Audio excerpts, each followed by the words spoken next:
Hi everyone! Magandang umaga, tanghali, hapon at gabi sa inyong lahat kung sa mang panig ng mundo kayo naroroon. Ako nga palang muli si Lerma Novales Sarmiento, ang writer at author ng aklat na to na pinamagatang Life in 3 Parts. Sa araw na to, ang topic ko ay, alam mo ba na ang nag-iisang Holy Father ay ang Ama ni Kristo at hindi ang Papa ng Romano Katoliko? Sinabi ni Kristo na mag-ingat sa mga bulaang propeta sapagkat marami ang gagamit ng kanyang pangalan ngunit ang puso nila ay sa halimaw at marami silang ililigaw ng landas. Sa banal na kasulatan, nasasaad na pinagbabawal ng Diyos yung sumamba ka sa mga rebulto, santuhan at Diyos-Diyosan. At para ibahagi ko sa inyo yung katotohanan, babasahin ko yung talata sa Biblia na nagsasabi na yung pinagbabawal ng Panginoon nga yung sumamba ka sa mga rebulto, santo-santo at Diyos-Diyosan. Sa Levitico, Kabanata 26, versikulo 1, nasasaad dito, huwag kayong gagawa ng mga Diyos-Diyosan o magtatayo ng mga inukit na rebulto o sagradong haligi o mga batong hinugisan upang sambahin sa inyong lupain. Ako si Yahweh ang Diyos ninyo. Sa Exodus, Kabanata 20, versikulo 3, nasasaad dito, huwag kang sasamba sa ibang Diyos maliban sa akin. At sa unang Korinto, nasasaad sa unang Korinto, Kabanata 10, versikulo 14, kaya nga minamahal ko, magsitakas kayo sa pagsamba sa Diyos-Diyosan. At sa talata ni Mateo, Kabanata 23, versikulo 9, nasasaad dito, huwag niyong tawaging ama ang sino mang tao sa lupa sapagkat iisa ang inyong ama, ang Ama na nasa langit. Gusto kong ibahagi sa inyo ang katotohanan at patungkol din sa kasaysayan ng ating bansa kung paano tayo sinakop ng mga Espanyol at inalipin ng Judas na hari ng Espanya na si Philip II. Pero gusto kong ibahagi muna sa inyo ang katotohanan na ang totoong pangalan ng ating bansa ay Maharlika at hindi Pilipinas. Dahil templo ng Espiritu Santo ang aking katawan, ang Espiritu Santo ang sinasamba kong aking amang espiritual na Diyos, na siyang nagbibigay ng buhay sa akin, na siyang tumawag sa akin, na nagbigay ng autoridad para ipakilala siya na siya lang yung nag-iisang Diyos na dapat purihin at sambahin ng mga tao. Hindi mo dapat iduluhin yung Papa ng Romano Katoliko na siyang iyong Holy Father. Dahil una sa lahat, yung Papa ng Romano Katoliko ay isang impostor at sinungaling na nagmamataas at nagmamayabang sa Espiritu Santo, na kumakalaban sa Espiritu Santo, na hindi itinuturo ang katotohanan ng Espiritu Santo lang ang nag-iisang banal na Ama na dapat kilalanin. Bagkos itong Santo Papa ng Romano Katoliko, iniidolo niya ang kanyang sarili na siya yung idoluhin ng mga tao dito sa mundo, na siya yung kilalaning Holy Father at hindi ang Espiritu Santo na nananahan sa katawan nating mga tao. Honestly, si Kristo ay buktong na anak ng Espiritu Santo. Ang lumukob kay Birheng Maria ay ang Espiritu Santo. Ang siyang nagsugo kay Kristo para si Kristo yung maging liwanag dito sa mundo. Para isalba ni Kristo yung mga kaluluwang naligaw ng landas, na muling magbalik loob sa Espiritu Santo para patawarin ng Espiritu Santo ang kasalanan ng tao at ng sagayon ng kaluluwa ng tao ay huwag mamatay na huwag mapunta sa impyerno. Dahil ang kasalanan ay kamatayan. Kay Kristo, hinihikayat niya ang mga tao na ibigin mo ang Diyos sa iyong sarili, sa iyong katawan. Dahil alam ni Kristo na ang Espiritu Santo ang nagbibigay ng buhay sa tao. Kaya sinabi ni Kristo na templo ng Espiritu Santo ang katawan ng tao at ang tao hindi nabubuhay dahil sa tinapay lamang. Yung Papa ng Romano Katoliko, hinihikayat kayo niyan na magrosaryo. Which is, kung babasahin mo ang Biblia, wala si Kristong itinuro patungkol sa rosaryo. Yung rosaryo, inukit lang yan ng kamay ng tao. Usually, ang gumagawa ng mga rosaryo na yan ay yung mga madre. Yung rosaryo ay kabilang yon sa mga inukit na rebulto na sinasamba ng mga antikristo na lumalapastangan sa Espiritu Santo. Dahil yung Ama ni Kristo, hindi nila sinasamba, kung kaya sila ay naging antikristo. Dahil ang iniidolo nila yung Papa ng Romano Katoliko. Sa Biblia, wala si Kristong itinuro na kilalanin mo si Maria na ina ng Diyos. Dahil si Maria ay tao lang. At si Maria hindi nakahihigit sa Espiritu Santo na lumukob sa kanya, na siyang totoong ama ni Kristo. Ang tawag ni Kristo kay Maria ay babae lang. Hindi niya itinuro na si Maria ay tawaging ina ng Diyos. Ang nagturo lang sa atin na si Maria ay kilalanin na ina ng Diyos yung mga pare ng Romano Katoliko. Gusto kong ibahagi sa inyo ang katotohanan kung paano tayo nasakop ng mga Espanyol at kung paano tayo inalipin ng Judas na hari ng Espanya na si Philip II. Sa aking pagkasaliksik, kasi binigyan ako ng kaalam at karunungan ng Espiritu Santo para magsaliksik at hanapin ang katotohanan, nakita ko ang katotohanan na itong si Philip II na siyang hari ng Espanya ay protektor ng Romano Katoliko. At bago pa man dumating itong si Ferdinand Magellan, gusto kong ibahagi sa inyo yung naunang kasaysayan kasi sinabi din ni Dr. Jose Rizal na bago pa man dumating ang mga Espanyol, may nauna pang kasaysayan sa ating bansa, which is ito yung katotohanan na magpapatotoo na bago pa man dumating ang mga Espanyol ay totoong may nauna pang kasaysayan. Dahil templo ng Espiritu Santo ang aking katawan at ang Espiritu Santo nagbigay sa akin ng karunungan, tinuruan ako ng Espiritu Santo na magsaliksik para hanapin ko yung katotohanan kung sino nga ba talaga tayo. Ipinahayag sa akin ng Espiritu Santo na ang pangalan ng ating bansa ay hindi Pilipinas nung una pa man, kundi Maharlika. Tayong mga tao, yung pakahulugan sa salitang Maharlikans ay mga taong malalaya. Ibig sabihin freeman or freedman. Yun ang katawagan sa salitang Maharlikans. Kung magsasaliksik kayo at i-google nyo. Ang ating bansa ay naging sentrong pangkalakalan na daigdigan, naging kilala. Maraming mga taga iba't ibang bansa na mga manlalayag kasi noong unang panahon ang uso lang naman noon mga barko na yung maglalayag. Honestly, nauna pang dumating ang mga Inchik, mga Hapon, yung karatig bansa natin, yung mga taga Malaysia, mga taga-India, ang taga-Persia nakarating din sa atin. Ang tawag doon sa pakikipagpalit kalakal ay barter. At dahil nga naging kilala yung ating bansa, malaya,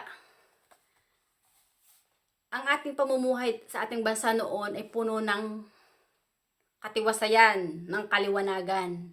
Walang nanakop sa ating bansa noong unang panahon.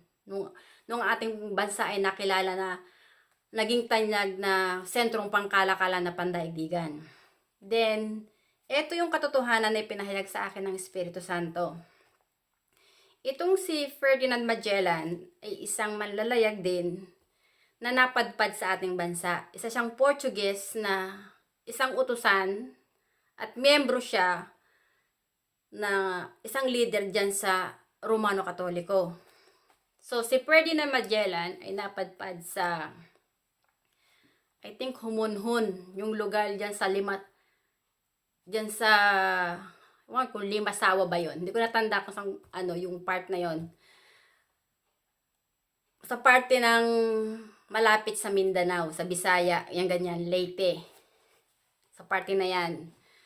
So, itong si Ferdinand Magellan, may dala yung rebulto. Yung rebulto ng Santo Niño.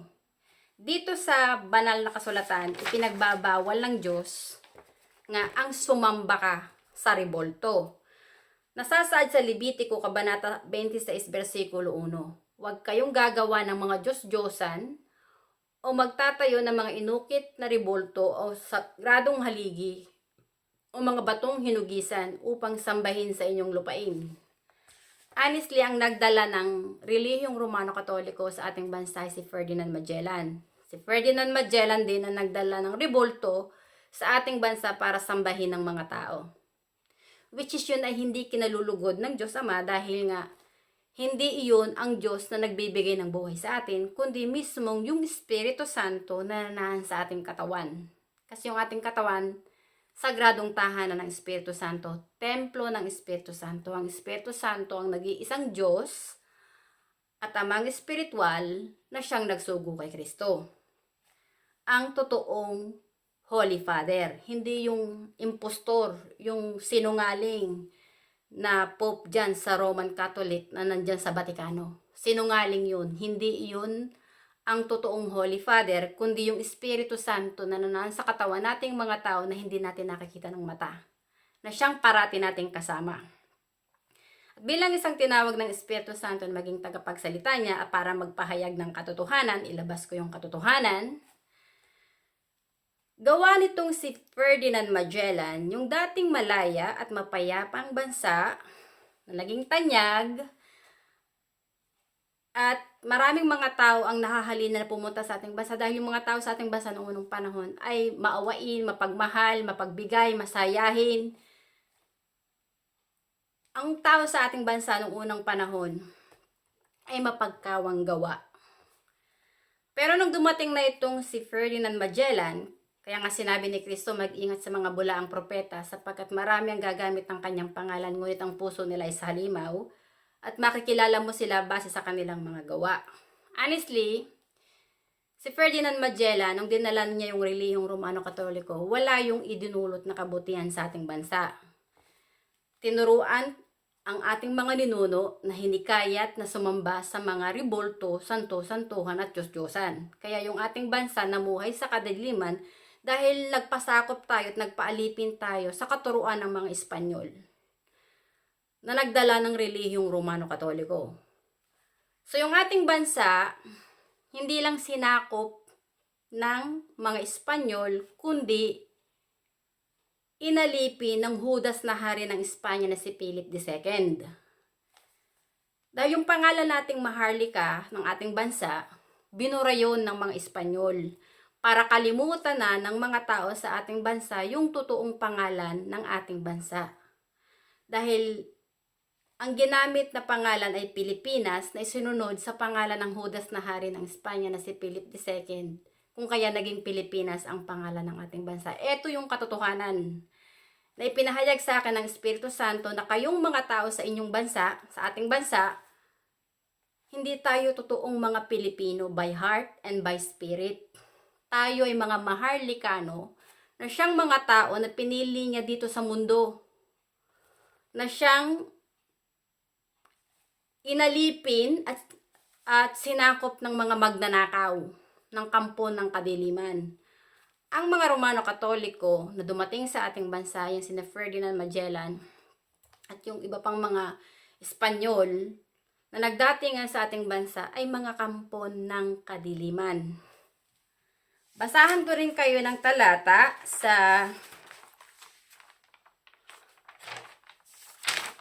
Biblia, nasasaad ito. Yung sa Ephesians chapter 6 verse 12, nasasa doon, for we wrestle not against flesh and blood, but against the power, against the principalities, against the rulers of the darkness in this world, and against the spiritual wickedness in high places. Honestly, yung mga leaders ng Roman Catholic, mga ulupong ang mga yan at mga scorpion na siyang nanlilin lang para yung kaluluwa nyo yung mamatay, para patayin nilang yung kaluluwa, na hikayatin na kalabanin nyo ang Espiritu Santo na siya yung inyong Diyos para sumamba kayo dun sa mga rebulto, santo-santuhan at Diyos-Diyosan. Honestly, narito na tayo sa huling panahon. Ang labanan dito sa mundo ay labanang espiritual. Bilang isang tagapagsalita ng Espiritu Santo at isang spiritual warrior na tinawag ng Espiritu Santo na maging tagasunod niya at tagasunod ni Kristo, na magpuri lang sa Espiritu Santo, Gusto kong ibahagi sa inyo na yung Santo Papa ng Romano Katoliko ay si Satanas yan dito sa mundo. Siya yung Satanas na lumalapastangan sa Espiritu Santo, na iniidolo niya na ang sarili niya ang Holy Father. Dahil gusto niya na mas nakahihigit pa siya sa Espiritu Santo. At kung ang tao ay hindi magsisisi at hindi magbabalik loob sa Espiritu Santo, honestly, pag hindi kayo pinatawad ng Espiritu Santo, hindi kayo maliligtas. Dahil yung kaluluwa nyo, hindi niya yung kikilalanin ng Espiritu Santo na anak niya. Kung ang puso nyo ay mas sumamba sa mga ribolto, santo-santo at Diyos-Diyosan at inidolo nyo yung Papa ng Romano Katoliko. Dahil yung Diyos ng Papa ng Romano Katoliko ay hindi ang Espiritu Santo na siyang nagsugo kay Kristo, kundi ang demonyong si Satanas, na nagmamataas at nagmamayabang sa Espiritu Santo. Kaya ang iniidolo ng Santo Papa ay ang sarili niya, na siya yung tawaging Holy Father dito sa lupa. Dahil gusto ng Santo Papa ng Romano Katoliko na siya yung kilalaning banal na Ama at hindi ang Espiritu Santo na siya ring may gawa ng kanyang katawan at kaluluwa. Honestly, ang Panginoon, hindi natin kayang lilangin ang Espiritu Santo na siyang Diyos na may gawa ng ating katawan at kaluluwa. Siya yung nagbibigay ng buhay sa atin. Bawat katawan ng tao ay sagradong tahanan ng Espiritu Santo. At ang Espiritu Santo lang ang nag-iisang Holy Father na siyang dapat nating sambahin sa ating katawan dahil templo ng Espiritu Santo ang ating katawan. Gawa ng relihiyong Romano Katoliko, dahil hindi kahit nga tayo ng mga Espanyol na sumamba sa mga ribolto, santo-santuhan, Diyosan, yung ating mga ninuno, yang sina Dr. Jose Rizal, sina Andres Bonifacio, yang sina General Luna, sina Melchora Aquino, kung sino-sino pang mga bayani na nakipaglaban noon sa mga Espanyol, ay siyang mga naging kaisa din ni Kristo, na ipinaglalaban nila yung katotohanan. Kaso, gawa nga ng sinakop na tayo ng mga Espanyol at ng Judas na hari ng Espanya, walang lakas ang ating mga bayani para talunin yung hari ng Espanya na si Philip II. Dahil nga, mas makapangyarihan yung si Philip II na hari ng Espanya noon. Gawa ng marami siyang nasasakop, pati ang Roma, kaya ay kasamahan din nila. Kasi yung relihiyong Romano Katoliko, connected yan sa mga Romano. Kaya ipinahayag sa akin ng Espiritu Santo ang katotohanan ay para lipulin na yung mga bulaang propeta dito sa mundo. Yung mga bulaang propeta dito sa mundo, yung leaders ng Roman Catholic, honestly, hindi sila mga banal. Hindi sila sugo ng Espiritu Santo. Sugo sila ng demonyong si Satanas na kumakalaban at lumalapastangan sa Espiritu Santo.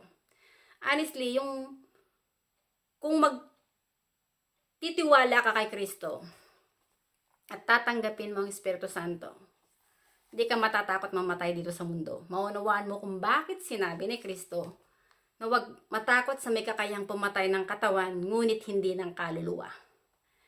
Pagkus ang katakutan mo yung may kakayang pumatay ng katawan at kaluluwa na siyang magbubulig sa iyo sa apoy ng impyerno. Honestly, yung katawan ni Kristo, sagradong tahanan yun ng Espiritu Santo, na pinatay ng mga antikristo na saling lahi ni Abraham. Ang Espiritu Santo nagpahayag dito sa akin dahil templo rin ng Espiritu Santo ang aking katawan.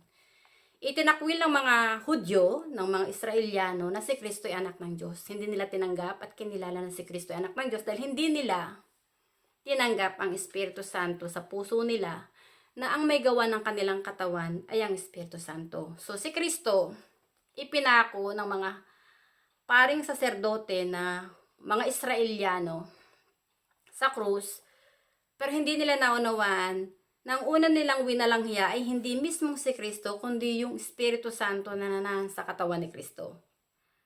Kaya sinabi ni Kristo, huwag matakot sa may kakayahang pumatay ng katawan, ngunit hindi ng kaluluwa. Dahil alam ni Kristo ng kanyang kaluluwa, buhay. Espiritu yun, anak yun ng Diyos. Kaya si Kristo, sinabi niya doon kay Poncio Pilato na My kingdom is not here on earth, but in heaven. Dahil ang katawan ni Kristo, yun yung nagmula sa lupa. Yun yung tao. Nagkatawang tao. Gawa ng, ang katawan nating mga tao, sa lupa yan nagmula. Dito sa mundo nating ginagalawan. Pero yung kaluluwa ni Kristo, espiritu yun, na ipinanganak sa espiritu ng Espiritu Santo. Si Kristo ay buktong na anak ng Espiritu Santo. Naging layunin at misyon ni Kristo ay hulihin ang bawat kaluluwa ng bawat tao na kilalanin ang Espiritu Santo sa kanilang katawan na siyang nag-iisang Diyos na may gawa ng katawan at kaluluwa ng bawat tao. Para kung sakaling lumisan man siya dito sa mundo, ang kanyang kaluluwa ay maligtas at makasama ni Kristo sa kaharian ng Diyos Ama. Honestly, sinabi ni Kristo na there is power once you receive the Holy Spirit. Dahil templo ng Espiritu Santo yung katawan ni Kristo, templo rin ng Espiritu Santo ang aking katawan, yung aking espiritu, yung aking kaluluwa, ipinanganak yun sa espiritu sa tulong ni Kristo. Dahil kay Kristo, kaya ako nakilala kung sino yung ama ng aking kaluluwa. Dahil kay Kristo, kung kaya tinawag din ako ng Espiritu Santo na magsalita patungkol sa Espiritu Santo. Na ipahayag ang katotohanan ng Espiritu Santo lang ang nag-iisang banal na Ama, siyang Holy Father, at hindi yung Papa ng Romano Katoliko. Honestly, yung Papa ng Romano Katoliko, tao lang yun. Hindi yun nakahihigit sa Espiritu Santo. Narito na tayo sa huling panahon. Ang labanan dito sa mundo ay Armageddon. Labanang espiritual. Ang labanang espiritual ay yung Armageddon ay labanang espiritual na yung mabubuti laban sa masasama. Bilang isang tagapagsalita ng Espiritu Santo, yung Espiritu Santo ang mabuti. At ang Espiritu Santo ang nagsugo kay Kristo. Kapag naging kaisa ka ni Kristo sa toong iglesia ng Diyos, ang Espiritu Santo lang ang sasambahin mo na iyong amang espiritual na Holy Father, na siyang nagbibigay ng buhay sa iyo at hindi yung bula ang propeta ng Romano Katoliko na nasa Vaticano. Honestly, yung maraming mga Santo Papa na ang namatay at lumisan dito sa mundo. Pero ang Espiritu Santo, siya lang yung nag-iisang Holy Father na hindi namamatay. Forever yun. Hindi mo siya nakikita, pero siya yung nagbibigay ng buhay. Honestly, yung mga Santo Papa na sumasamba sa mga rebolto, santo-santuhan, Diyos-Diyosan, mga kampo niya ng kadiliman, na siyang ipinahayag sa akin ng Espiritu Santo, na siyang naghahasik ng kaguluhan dito sa mundo. Honestly, ang totoong pangalan ng ating bansa ay Maharlika. Sinakop ng mga Espanyol ang ating bansa dahil nalilang tayo ng bula ang propeta ng Romano Katoliko na si Ferdinand Magellan na siyang nagdala ng rebolto ng santo-santuhan, ng Santo Niño. Kung kaya yung mga ninuno sa ating bansa, pili tayong tinuruan ng mga Espanyol na tanggapin natin yung kanilang kultura na sumamba sa mga rebolto, santo-santuhan at Diyos-Diyosan. Kaya yung ating bansa namuhay sa kadiliman dahil inalipin tayo ng mga kampon ng kadiliman. Then yung katotohanan na ipinahayag sa akin ng Espiritu Santo. Honestly, kaya ako naging matapang para sabihin ko yung katotohanan ay dahil ang Espiritu Santo nagbibigay ng buhay sa akin. Patayin man ako ng tao, hindi ko yun kakulangan sa akin dahil nagampanan ko na ang obligasyon ko na sumunod sa yapak ni Kristo na ipakilala ng Espiritu Santo ang nag-iisang Diyos na may gawa ng buhay nating mga tao. At kapag pinatay ako ng tao dahil sa pagkasabi ko ng katotohanan, hindi yun kawalan sa akin. Kaya sinabi ni Kristo na, dying in this world is not your loss, it is your gain. Kasi nga, yung kaluluwa mo, hindi naman di talaga dito ang tahanan sa lupa. Yung kaluluwa, ang totoong tahanan noon ay sa langit, kung saan naroroon si Kristo. Dahil Espiritu yun. Kaya ako, pag nawala na dito sa mundo, honestly, itong libro na to, ito yung isa sa magiging legacy of faith ko. Yung ginagawa kong pangalawang libro na The Land of Maharlika, doon ko i-reveal yung baho ng mga Romano Katoliko, baho ng mga Amerikano. Kasi yung mga Romano Katoliko at mga Amerikano ang dalawang nasyon na pumunta sa ating bansa, yung mga Espanyol at mga Amerikano, ang nanakop sa ating bansa na siyang naghasik ng kahirapan, kaguluhan at kadiliman. Dahil inalipin tayo ng mga Espanyol. gawa ng relihiyon ng Romano Katoliko. Then, inalipin tayo ng mga Amerikano pagkatapos tayong ipagbenta ng mga Espanyol sa mga Amerikano. Ipinahayag sa akin ng Espiritu Santo na kaya kayo namuhay sa kadiliman dahil inalipin kayo ng mga bansa na to, ng relihiyon ng Romano Katoliko at ng mga Amerikano. Ang relihiyong Romano Katoliko at ang Amerika, ipinahayag sa akin ng Espiritu Santo na siyang dalawang malaking ahas na lumingki sa ating bansa. Kaya tayo namumuhay sa kadiliman. Binigyan tayo ng magaling na Pangulo na siyang tumayo parang maging ama sa ating bansa, na si dating late President Ferdinand Marcos, pero pinabagsak yan ng mga Romano Katoliko, yung si Cardinal Sin ang nanghikayat sa mga tao. Pati yung mga Amerikano, yung si George Soros, kasi yan yung, si George Soros ang financier sa EDSA Revolution noong 1986. Siya yung nagfinance para pabagsakin si dating late President Ferdinand Marcos. Ang Espiritu Santo ang nagbibigay sa akin ng karunungan. So yung lahat ng mga nalalaman ko, sinaliksi ko yan. Hinanap ko. Ayang si dating late President Ferdinand Marcos kasi hindi yan nagpapasakop Ayaw niya magpadikta sa mga Amerikano.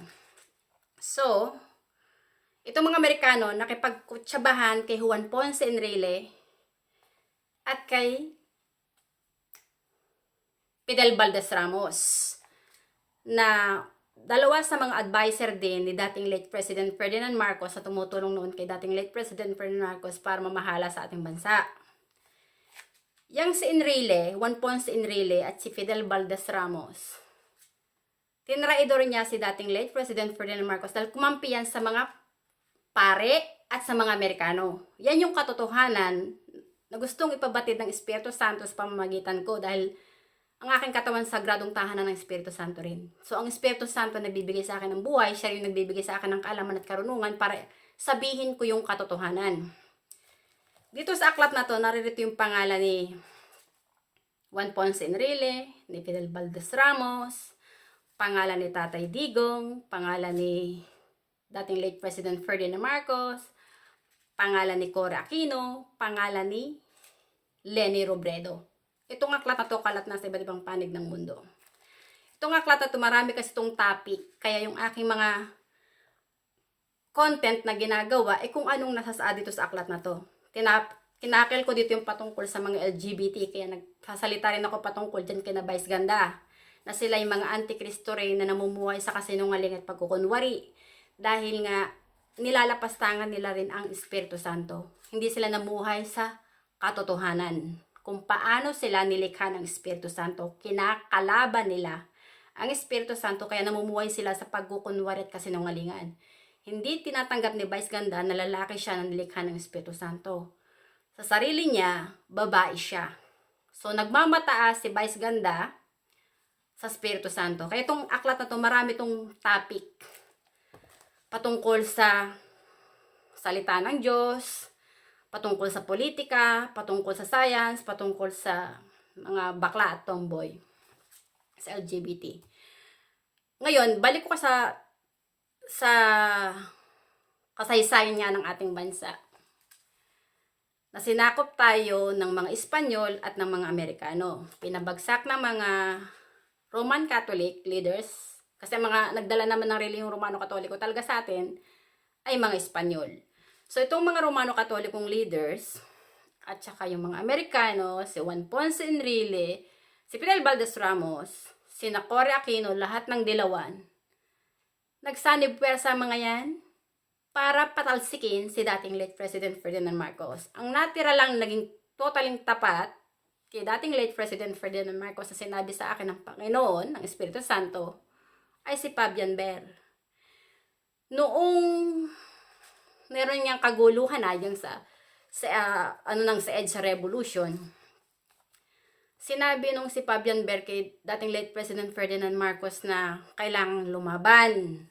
Pero itong si dating late President Ferdinand Marcos, dahil mahal niya ang kapwa niya, ayaw niya na yung dumanak ng dugo, na kapwa parehas niyang kalahi ay magpatayan. So sinabi nitong si dating late President Ferdinand Marcos kay Fabian Ber na mag-step down na lang siya, bababa siya sa pagkapangulo para lang matapos yung pinag-aano nga ng mga dilawan.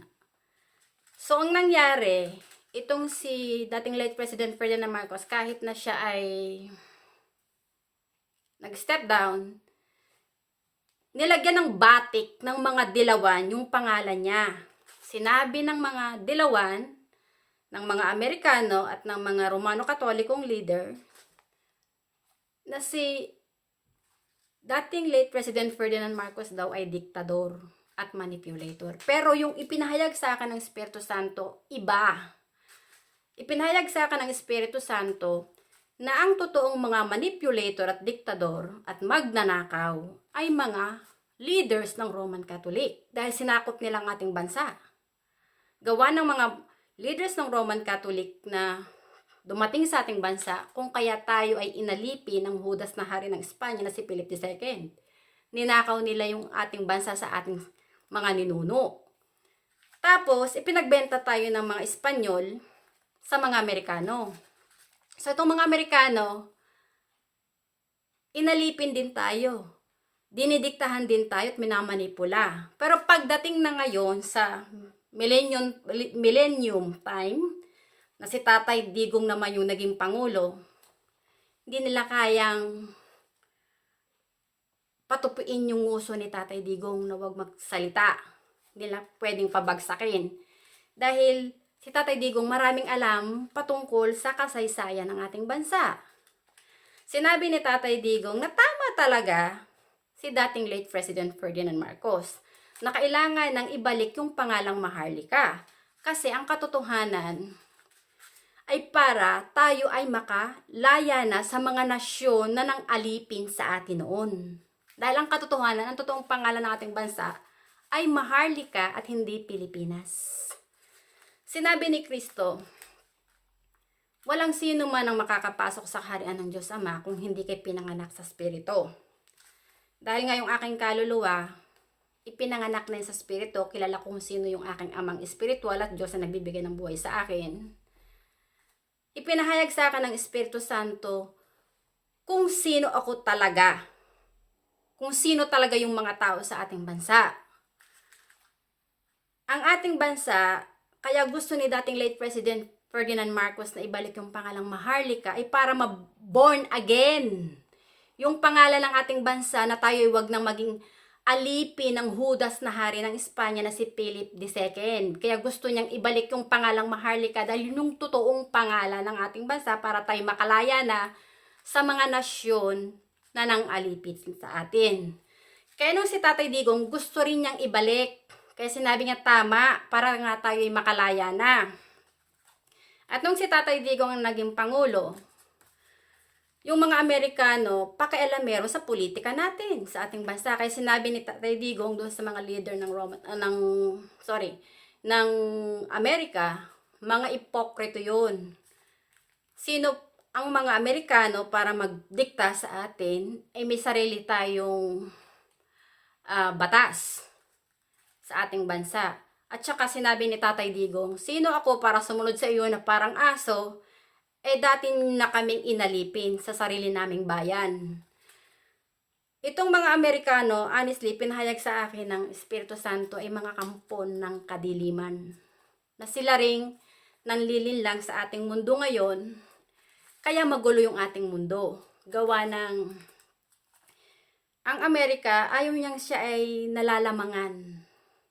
Lagi yang nakikipagkompetensya. Ayaw niyang sila ay wag maging kilala. Kasi ang Amerika, sinasabi nilang the greatest nation. Pero sa sinabi ng Espiritu Santo sa akin, hindi ang Amerika greatest nation. Ang Amerika ang beast na nation. Kasi ang sinasamba ng Amerika ay ang kanilang dolyar, ang kanilang Diyos. Hindi ang Espiritu Santo na siyang nananahan sa katawan nating mga tao. Honestly, ugali ng Amerika, nung unang panahon, ipinahayag sa akin ng Espiritu Santo na ang Amerika ang maraming bansa na sinakop at inalipin. ninakaw ng Amerika yung mga kayamanan doon sa mga bansa na yon. Tapos ginawa niyang allies. Ganyan katuso ang Amerika. So, nitong si dating late President Ferdinand Marcos, ayaw nga niya magpadikta sa mga Amerikano. So, pag ang Amerika, alam niya na, na hindi sumusunod sa kanya, kinakalaban niya ng Amerika, humahanap ang Amerika ng kakampi para pabagsakin yung tao na gusto nila. Sorry. So, ang ginawa ng mga Amerikano, kinakutsaban nila yung dalawang Judas na naghudas kay dating late President Ferdinand Marcos, yung Juan Ponce at saka si Fidel Valdez Ramos. Yun yung Judas Iscariot sa ating bansa, yung dalawang yun. Kasi yung dalawang yun ang ipinagbenta nila si dating late President Ferdinand Marcos sa mga Amerikano at sa mga leaders ng Roman Catholic, dahil ito yung habol din nila eh. Pera-pera. At gusto rin ng mga Judas na yon na sila yung maging pinuno sa ating bansa. Tingnan mo, pagkatapos umalis si Cory Aquino sa pagiging Pangulo, naglaban si late Senator Miriam Defensor Santiago at saka si Fidel Valdez Ramos. Sa botohan, lumalabas na si dating Senator Miriam Defensor Santiago ang nanalo. Dahil nga, sinuportahan ni Fidel Valdez Ramos at ni Juan Ponce Enrile si Cory. Itong si Miriam Defensor Santiago, late Senator Miriam Defensor Santiago, wala siyang power kasi minamanipula yan eh. Minamanipula ng Roman Catholic, ng Amerika, ni Fidel Valdez Ramos, ni Juan Ponce Enrile, ni Cory Aquino, ng mga dilawan, ang politika sa ating bansa. Kaya magulo. Ngayon, ito yung realidad kung bakit magulong-magulo ang mundo natin. Ang Amerika ang siyang pinakabis na pinahayag sa akin ng Espiritu Santo. Diba, sinakop nga tayo ng mga Amerikano.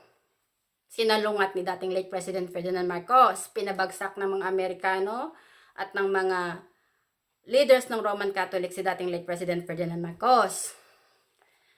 Si Tatay Digong, try nilang pabagsakin, pero si Tatay Digong, wise. Kaya nga sabi ni Tatay Digong, ang kanyang Diyos ay wise.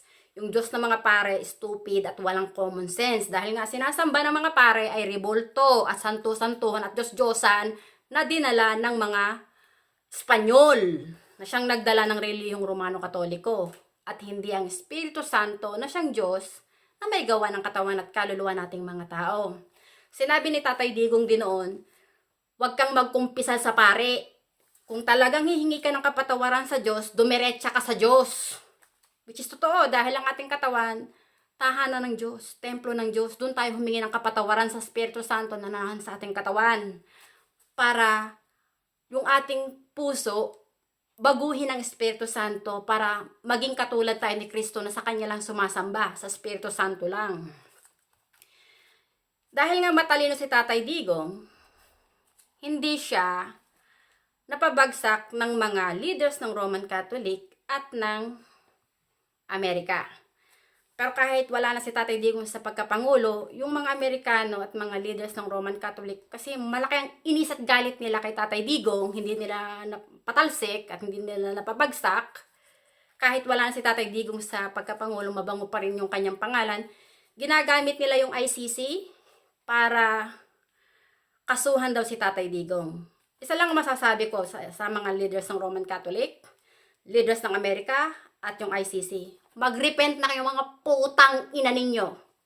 Bilang na ang araw nyo, sinasabi ko sa inyo, ang Espiritu Santo ang gaganti para parusahan kayo. Dahil yung ating katawan, templo yan ng Espiritu Santo. Ang Espiritu Santo ang nag-iisang Diyos.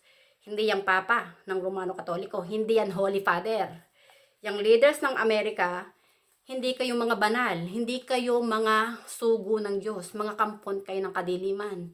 Dahil pinahayag sa akin ng Espiritu Santo na kayo ang mga nanakop at nang alipin sa aming mga ninuno na nagpapagsa kay dating late President Ferdinand Marcos. Yang mga ICC, anong alam nyo sa history ng aming bansa? Kung gusto mo, nakasuhan si Tatay Digong, ibalik natin yung katotohanan. Paano kami inalipin ng mga leaders ng Romano Katoliko at paano kami inalipin ng mga Amerikano? Kailangang magbayad muna nila. Kasi sila yung may kasalanan. Walang kasalanan si Tatay Digong. Dahil si Tatay Digong ay isa lang totoong tao na nagpapakatotoo, nagpapahalaga sa kanyang mamamayan sa kanyang bansa. Ang mga Amerikano at mga Roman Catholic leaders na dumating sa ating bansa ang totoong mga magnanakaw, diktador at manipulator na dapat nating lipulin. Hindi yung mga taong matitino na gumagawa ng kabutihan sa kanilang kapwa. Yang mga Roman Catholic leaders, mga ulupong kayo, mga ahas kayo na kumakalaban sa Espiritu Santo. Kaya yung mga hindi ko kinakatakutan. Dahil kilala ko kung sino ako eh. Kilala ko kung saan ako nagbula. Kilala ko kung sino talagang totoong Diyos na nagbibigay ng buhay sa akin. Kilala ko kung sino si Kristo. Kilala ko kung sino ang Ama ni Kristo. Kaya ako nagsasalita patungkol din sa Ama ni Kristo. Dahil ang Ama ni Kristo ay saring amang espiritual ng aking kaluluwa na siyang nananahan sa aking katawan, na siyang nagbibigay ng buhay sa akin, na nagbibigay sa akin ng kalakasan para wag akong matakot na magsabi ng katotohanan, kundi ipahayag ko ang katotohanan para maraming mga tao ang maliwanagan. Honestly, itong kaguluhan ngayon sa mundo natin, nasa Biblia to, sinabi to ni Kristo, na bago pa raw dumating ang Panginoon, pag nakikita mo na itong mga nangyayari na to sa mundo natin ginagalawan, malapit na ang pagdating ng Panginoon. Sinabi ni Kristo, magkakaroon nga daw ng gera ang mga bawat nasyon. Magkakaroon ng gera ang bawat kaharian.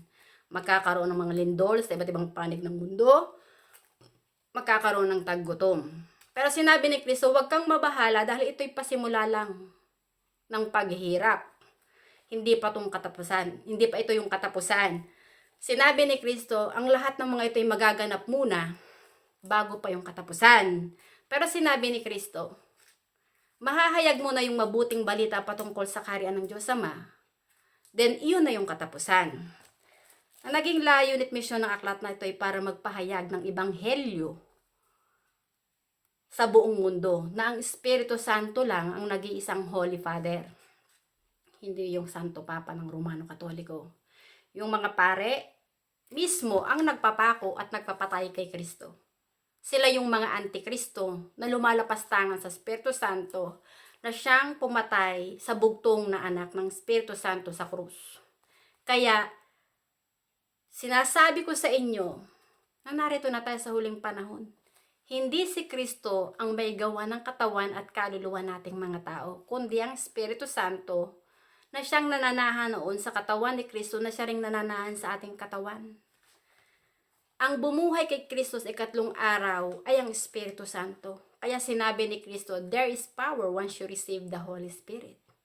Dahil ang totoo, ang Espiritu Santo ang magbibigay sa iyo ng lakas.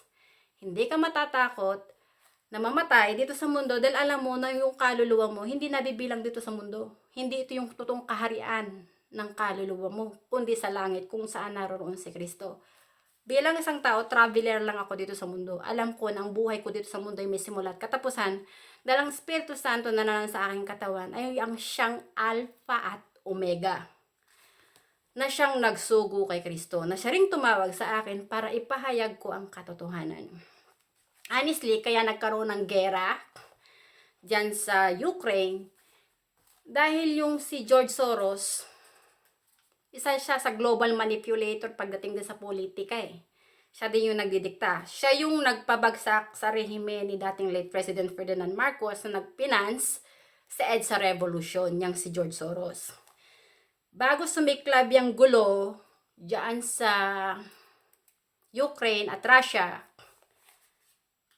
si George Soros, pinabagsak din niya yung isang leader, yung sinundan ni Zelensky, na pangulo, pinabagsak yan ni George Soros. Ipinalit nila si Zelensky. Ngayon itong si Zelensky, ginawang puppet ng Amerika. ginawang puppet ni George Soros. Kasi itong si George Soros, ang pagkakaalam ko, may galit yan sa mga Ruso nung panahon sa history ng kanyang pamilya. So, yung galit ng matanda na yun, kinimkim niya kahit matandang-matanda na yung Judas na yun. So, ang ginawa niya, mininipula niya ang politika. Yang si George Soros ang pinahayag sa akin kasi ng Espiritu Santo na pinakademonyong tao dito sa mundo.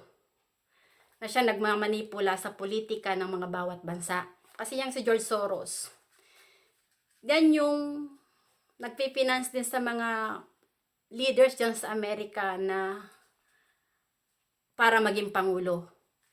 I think yan ang tumulong din kina Hillary Clinton, kina George Bush, kina Obama. Sila yung mga tinulungan yung matandang Judas na yan. So itong si na Biden, puppet yan ni George Soros. Ipinahayag sa akin ng Espiritu Santo. So, ang ginawa ngayon nitong si George Soros, kasi ano din siya sa European nation yata eh. Siya din yung isa sa leader dyan eh. Bago ginawang euro yung pera na maging euro.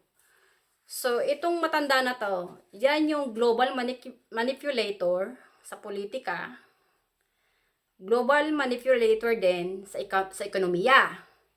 Yung matandang yan ang nagpabagsak din ng pera ng England, yung pound, na nagkaroon ng Black Wednesday, yung matanda na yan. Si George Soros. Yan yung nagpabagsak din kay dating late President Ferdinand Marcos. At tumulong dyan kina Fidel Valdez Ramos, Juan Ponce Enrile, kina Cory Aquino. Yan yung nagpabagsak doon sa dating leader ng Ukraine. So, ang ginagawa nitong Amerika, kapag hindi puppet ni George Soros, ang leader doon sa bansa na yon, pinagkakaisahan nila na wasakin. Etong si Putin, hindi yan ano ni George Soros eh. Hindi yan kakampi ni George Soros. Si Tatay Digong, hindi naman kakampi si George Soros. So, anong nangyayari ngayon? Ginagawa nitong matandang to, yung lahat ng mga bawat bansa, ginawa niyang allies ng Amerika para kumampi sa Amerika at palabasin na pangit si Putin, masama si Putin. Kaya ang ginawa nila, pinagkaisahan ng mga European country ng NATO na kalabanin si Putin. Pero hanggang ngayon, nananatiling nakatayo si Putin dahil si Putin ipinaglalaban niya yung katotohanan. Dahil yung katawan ni Putin, templo rin yun ng Espiritu Santo. Itong mga Amerikano, kahit talo na sila, at lumalabas na yung baho nila, umaalingasaw na sila yung mga user na tao dito sa mundo, na ginagamit nila yung ibang nasyon para palabanin sa mga ibang nasyon na gusto nilang kalabanin. Kasi ang mga Amerikano, duwag yan eh. Ayaw niyang lumaban ng patas. So, ang gagawin ng mga Amerikano, gagawain ng mga allies para dumami yung kanyang mga kakampi, para feeling ng Amerika, malakas siya. Pero honestly, kahit magsama-sama pa dito yung ibang mga bansa, magkampi-kampi kayo, kung ang Espiritu Santo'y wala sa inyo, hindi kayo mananalo. Wawasakin kayo ng Espiritu Santo. Tamang katarantaduhan ng Amerika ha. Nung nagkaroon ng gera sa Ukraine, yung mga pera dito sa Europe, bumagsak. Pero ang Amerika, yung dolyar nila, umangat. Ganyan katuso ang Amerika maglaro.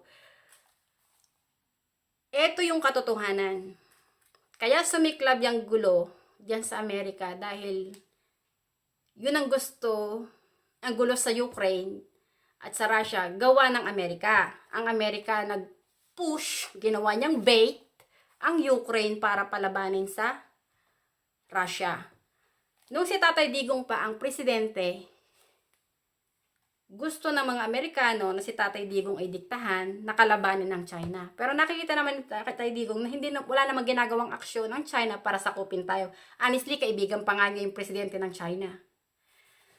So, hindi nauto, sabihin natin nauto, hindi nauto si Tatay Digong ng mga leaders ng Amerika na kalabanin ang China dahil nga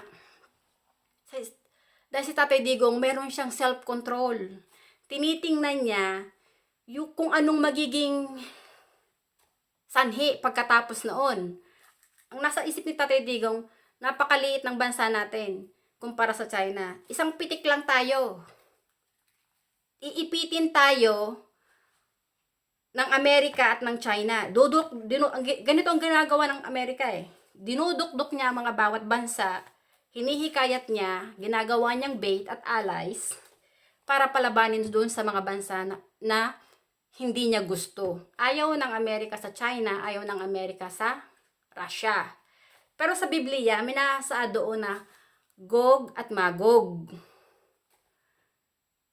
Ang pinahayag sa akin ng Espiritu Santo, ang China at ang Russia, ang dalawang bansa na gustong pabagsakin ng Amerika. Pero hindi niya mapapagsak dahil itong mga parte ng Middle East, yung mga sa Saudi, yung mga India, hindi naman sumusuporta sa Amerika. Bagkus, ang suporta ng China, ng mga taga Middle East, at ng India, ay nasa Russia. Kaya hindi niya mapabagsak ang Russia. Honestly, sinanksyon ng mga taga-Europe noon, nung bago pa lang sumiklab yung gulo dyan sa Ukraine at saka sa Russia, ang pera ng, yung produkto, yung langis, yung mga ng Russia. Pero kahit sinanksyon nila, hindi nila napilayan si Putin kasi maraming mga ibang nasyon na mga nagtitiwala kay Putin, tulad ng China. So ngayon, kahit sinanksyon si Putin ng mga taga rito sa Europe at ng Amerika, nanatili pa rin nakatayo si Putin. Ito yung maganda kapag naglalakbay ka sa katotohanan, na may pagkapahalaga sa buhay spiritual mo at sa buhay spiritual ng iyong kapwa. Nasasaad sa banal na kasulatan, if God is for you, who can be against you? Ang mga taong namumuhay sa katotohanan, kahit gaano karami ng weapons na ibato mo sa kanya, tatalbog lang yan. Kaya yung mga paninira ng Amerika sa Russia, tumalbog lang. Ang katarantaduhan pa ng Amerika, noong bagong tinanggal nila yung food chain ng McDonald's. Anong ginawa ni Putin? Nag-create siya ng kanyang food chain. So, anong nangyari ngayon? Wala. Ang McDo, ano ngayon ang nangyari? Wala naman. Hindi nila na pigilan kung paano yung pamumuhay ng mga tao doon sa Russia. Naging maayos pa rin. Patuloy pa rin yung pamumuhay ng mga tao sa Russia na maging okay. Yung Ukraine, ano nangyari? Dinurog lang ng gera. Kasi itong si Zelensky, nagpatanga doon sa leaders ng Amerika. Ay, ang leaders ng Amerika, ahas yan eh. Wala yung ginawang kabutihan. Kung magsasaliksik ka sa history, marami ang bansang inalipin at sinakop ang Amerika. Hudas ang Amerika. Tapos ngayon magpapauto ka dyan sa leaders ng Amerika. Isa kang tanga pag nagpauto ka dyan sa leaders ng Amerika. Narito na tayo sa huling panahon. Yung sinasabi ni Kristo na mahahayag mo na yung ebanghelyo ng Diyos sa buong mundo. Ito yun. Ito yun ang nasasaad dito na ipinakikilala ko na si Kristo ay anak ng Diyos. Si Kristo ay Espiritu na nagkatawang tao lamang sa katawan ni Birheng Maria. At ang Espiritu Santo lang ang nag-iisang Holy Father na siyang may gawa ng katawan at kaluluwa nating mga tao at hindi yung Papa ng Romano Katoliko. Ang Papa ng Romano Katoliko ay si Satanas na lumalapastangan sa Espiritu Santo. Hindi siya sugo ng Diyos, kundi sugo siya ng demonyong si Satanas. Kaya yung mga tao, kung hindi kayo magsisisi, hindi kayo tatalikod dyan sa pagsamba sa mga ribolto, santo-santo at Diyos-Diyosan, kapag namatay na kayo dahil ang sinamba nyo yung pare, iniidolo nyo yung pare na tawagin yung spiritual father, hindi kayo maliligtas dahil hindi kayo patatawarin ng Espiritu Santo. Dahil hindi ang Espiritu Santo ang sinamba nyo at kinilala yung Holy Father at Spiritual Father na siyang nananaan sa katawan nyo na nagbibigay ng buhay sa sarili nyo. Honestly, narito na tayo sa huling panahon. Yang gulo sa Russia, sa Ukraine, ngayon yung gulo dyan sa Israel. Ito yung parte ng sa Israel. Gusto kong ibahagi sa inyo. Dahil yung mga Israelyano, yung mga Hudyong pare, ipinapako nila si Kristo at pinapatay nila si Kristo sa krus. Hindi nila naunawaan na yung katawan ni Kristo ay sagradong tahanan ng Espiritu Santo. Si Kristo siyang sinugo para isalba yung ano nga ni diyan sa Israel, para hikayatin ang mga tao na magbalik loob sa Espiritu Santo. Pero ang ginawa ng mga Hudyo, yung mga pare, yung saling lahi ni Abraham, pinatay si Kristo. So ngayon, nireject nila si Kristo, nireject din nila ang Holy Spirit na nananahan sa katawan ni Kristo. Honestly, yung mga Hudyo, antikristo rin yan, na lumalapastang sa Espiritu Santo dahil sila yung nagpapako at nagpapatay kay Kristo sa krus. Kaya hindi nila kinikilala si Kristo na anak ng Diyos dahil hindi nila kinikilala ng Espiritu Santo na nananahan sa katawan ni Kristo ang siyang totoong ama ni Kristo. Para sa mga Hudyo, sa saling lahi ni Abraham, si Kristo daw ay bastardo at walang ama dahil hindi nila kilala kung sino talaga ang ama ni Kristo. Pero nasasaad sa banal na kasulatan, sinabi ng Panginoon, "If you will seek me with all your thine heart, you will find me and I will reveal myself to you." Kaya ko nakilala ang Espiritu Santo, ang aking amang espiritual, ay dahil din sa pagbabasa ko ng Biblia.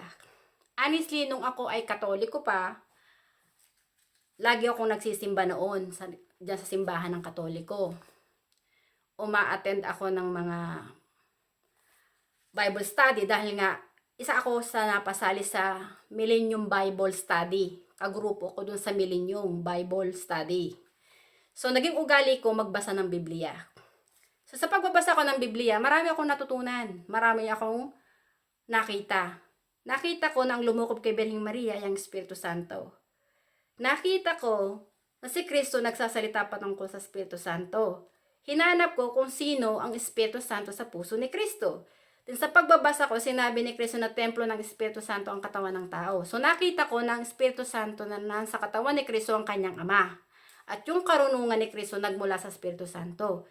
Kaya sinabi ni Kristo na yung iiwan niya ang Espiritu Santo na siyang tutulong sa atin na magpapaalala ng lahat ng mga itinuro ni Kristo ay dahil ang Espiritu Santo rin ang siyang iisang amang espiritual ng kaluluwa nating mga tao. Ang Espiritu Santo nag-iisang Diyos na dapat nating sambahin. Honestly, ang mga Hudyo na nagpapatay kay Kristo sa krus ay mga antikristo. Ang mga bakla na lumalapastangan sa sagradong tahanan ng Espiritu Santo ay mga antikristo. Ang mga Amerikano na sumasamba sa kanilang dolyar na lumalapastangan sa Espiritu Santo ay mga antikristo rin. Ang Romano Katoliko na dinala ni Ferdinand Magellan sa ating bansa na sumasamba sa mga rebulto, santo-santuhan at Diyos-Diyosan ay mga antikristo rin na lumalapastangan sa Espiritu Santo. Ang ating mundo ay puno ng kaguluhan at kadiliman dahil ang nagahari dito sa mundo yung mga leaders ng kadiliman, ang Roman Catholic. Pinuno ng kadiliman. Honestly, yung baho ng Roman Catholic kung kakalkalin mo, marami kang makikita dyan. I think 6 na papa na naging papa ng Romano Katoliko ang demonyo ang mga gawa kung pag-aaralan mo. Meron dyan yung isang papa, anak niya ginawa niyang asawa, inasawa niya. Sinabi din niya ni Tatay Digong, yung Pope na isa yung namatay na, si Benedict, sinabi niya, siya yung naglahad na pinasara niya yung isang kumbento ng mga madre dahil yung mga madre ay hinahalay ng mga pare. Ginagawang sexual slavery ng mga pare. Yung ating katawan, sagradong tahanan yun ng Espiritu Santo, pero yung mga paring Judas, nire-rape nila yung mga madre dahil uhaw at gutom sila sa tawag ng kamunduhan at karaswaan. Yung sagradong tahanan ng Diyos, ng Espiritu Santo, hindi nila iginalang dahil nga sa kalibugan, malibog ang mga pare na nangre-rape. Kaya nila hinahalay yung mga madre. Yung isang namatay na si Paul II, John Paul II. Napanood ko to yung documentary ng buhay nung si Emanuela Orlande. Nagkukwento yung kapatid niya si Pietro Orlande. Yung istorya doon, kahit hindi ko nakikita yung kung ano nangyayari doon kay Emanuela Orlande, sa boses pa lang niya, ipinahayag sa akin ng Espiritu Santo na yung babae na yon, ni-rape yun. Ginawa siyang prostitute sa human trafficking. Yung Judas na si John Paul II, namatay yan na hindi niya tinanggap ang katotohanan kasi nga yung nung buhay pa yung pari na yon, binaril yan eh. Ang hiningi ng palayain daw yung nakakulong na lalaki. At isusurrender yung si Emanuela Orlande. Pero namatay itong si Emanuela Orlande na yung kanyang ama na nagsilbi, I think 3 papa ng Romano Katoliko ang pinagsilbihan nun. Na sinabi niya na yung kanyang pinagsilbihan na mga papa, binitray siya. Namatay yung ama ni Emanuela Orlande na hindi din niya natanggap ang hustisya para sa kanyang anak. Kasi yung mga pare, yung Santo Papa ng Romano Katoliko, hindi naman talaga sugo yan ng Diyos. Sugo yan ng demonyong si Satanas. Hindi talaga nila hinihikayat ang tao na mag-repent at magbalik loob sa Espiritu Santo, kundi hinihikayat nila ang mga tao na sumamba sa mga rebolto, santo-santuhan, Diyos-Diyosan. At hindi sa Espiritu Santo. Kaya ipinagbabawal ng Diyos ang sumamba ka sa mga rebolto. Ito yung mga bulaang propeta. Yang leaders ng Roman Catholic. Kasi ang leaders din ng Roman Catholic ang nalilang sa ating bansa kung kaya tayo isinakop ng mga Espanyol at inalipin ng mga Espanyol. Dito sa aklat na to, pinahayag ko, hero si dating late President Ferdinand Marcos at maging si Tatay Digong. Honestly, ito yung katotohanan. Ang Espiritu Santo lang ang nag-iisang Holy Father na siyang may gawa ng katawan at kaluluwa nating mga tao na dapat nating sambahin, purihin at ibigin ng higit sa lahat para yung ating kaluluwa ay muling ipanganak sa Espiritu at maging kaisa ni Kristo na anak ng Espiritu Santo. Maraming salamat sa inyong pakikinig at hanggang sa muli. Bye! Thank you!